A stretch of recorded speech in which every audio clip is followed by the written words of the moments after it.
Oi, meu nome é Gustavo Rodrigues e eu vou falar sobre a espectrometria de luminescência molecular. Eu vou falar sobre a segunda parte da teoria de fluorescência e fosforescência. Fluorescência e estrutura. A fluorescência mais intensa e mais útil é encontrada em compostos contendo grupos aromáticos funcionais com transições de baixa energia. A maioria dos hidrocarbonetos aromáticos não substituídos fluorescem em solução e a eficiência quântica geralmente aumenta com o número de anéis e de seu grau de condensação. Os compostos heterocíclicos simples como piridina, furano, tiofeno e pirrol não apresentam fluorescência. Por outro lado, estruturas com anéis condensados geralmente fluorescem. Efeito da rigidez estrutural. Sabe-se empiricamente que a fluorescência é particularmente favorecida em moléculas com estruturas rígidas.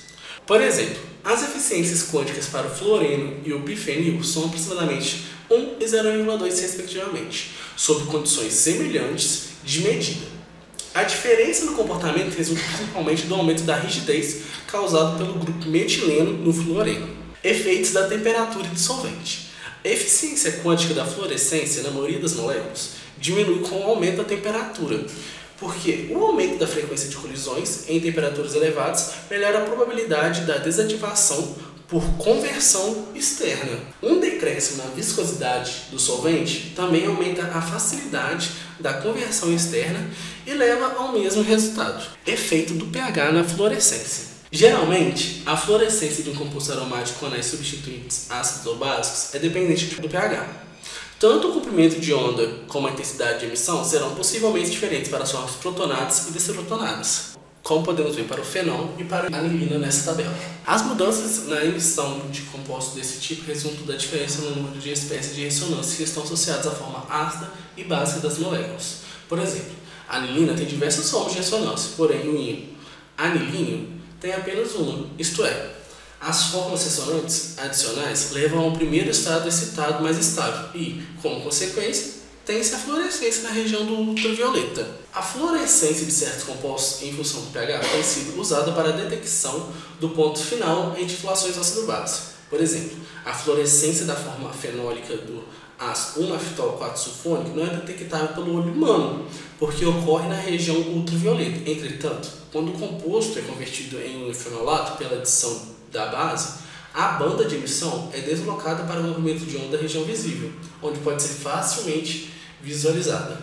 Efeito da concentração na intensidade da fluorescência. A potência de emissão da fluorescência F é proporcional à potência radiante do feixe de excitação, que é absorvido pelo sistema.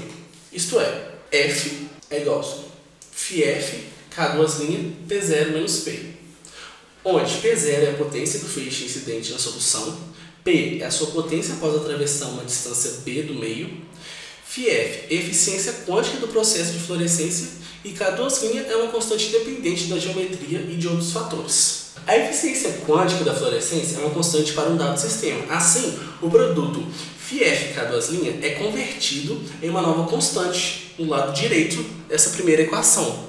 Para relacionar F com a concentração das espécies fluorescentes, a lei de Bi pode ser escrita da forma P sobre P0 é igual a 10 elevado a menos EBC, sendo E a absortividade molar das moléculas fluorescentes e EBC é a absorbância A. Substituindo a equação 2 na equação 1, obtemos F igual a K' P0 1 menos 10 elevado a menos EBC. O termo exponencial na equação 3 ele pode ser expandido com uma série de Maclaurin para essa equação mostrada. Se considerarmos que a absorvância, que é igual a 2,303 EBC, seja menor do que 0,05, todos os primeiros termos subsequentes entre parênteses são pequenos quando comparados ao primeiro termo.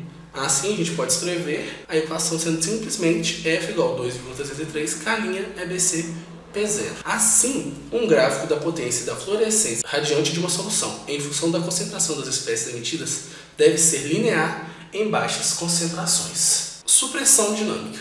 O termo supressão geralmente refere-se à energia não radioativa transferida das espécies excitadas para outras moléculas. A supressão dinâmica necessita do contato entre as espécies excitadas e o agente supressor, que a velocidade é dependente da temperatura e da viscosidade. A concentração do supressor deve ser suficientemente alta para que haja uma alta probabilidade de colisão entre as espécies excitadas e o supressor durante o tempo de vida do estado excitado. Para a conversão externa controlada pela supressão dinâmica com um único supressor, a constante da velocidade de conversão externa pode ser escrita como K é igual a KQ, concentração de Q, onde KQ é a constante de velocidade para a supressão e abre colchete, Q fecha colchete, é a concentração do supressor.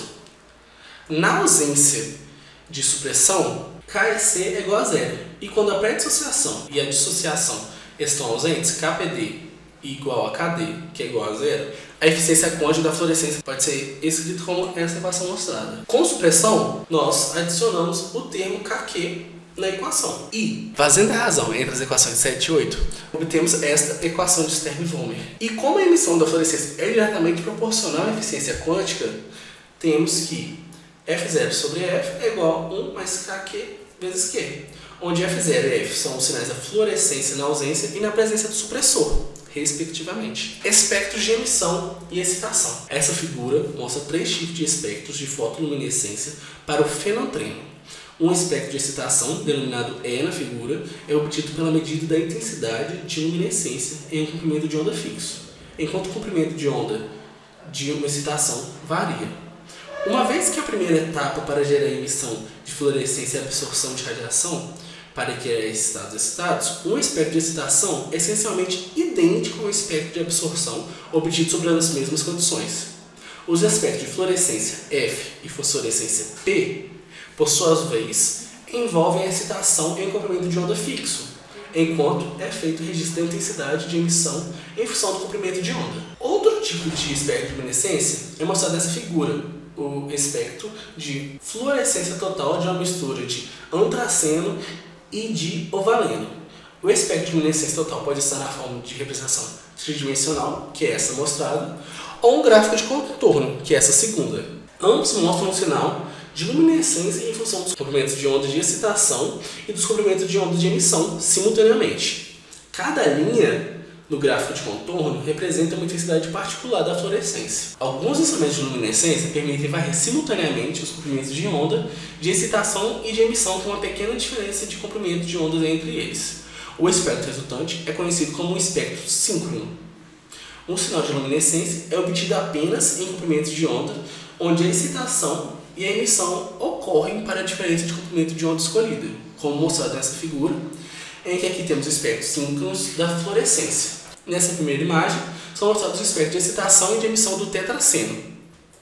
Nessa segunda, o espectro síncrono é mostrado para uma diferença de comprimento de onda fixa de 3 nanômetros. A fotoluminescência ocorre geralmente em comprimentos de ondas maiores que o da excitação. Além disso, as bandas de fosforescência são geralmente encontradas em comprimentos de ondas maiores que a banda de fluorescência, porque o estado tripleto excitado é, na maioria dos casos, de menor em energia que o correspondente ao estado singleto. Obrigado.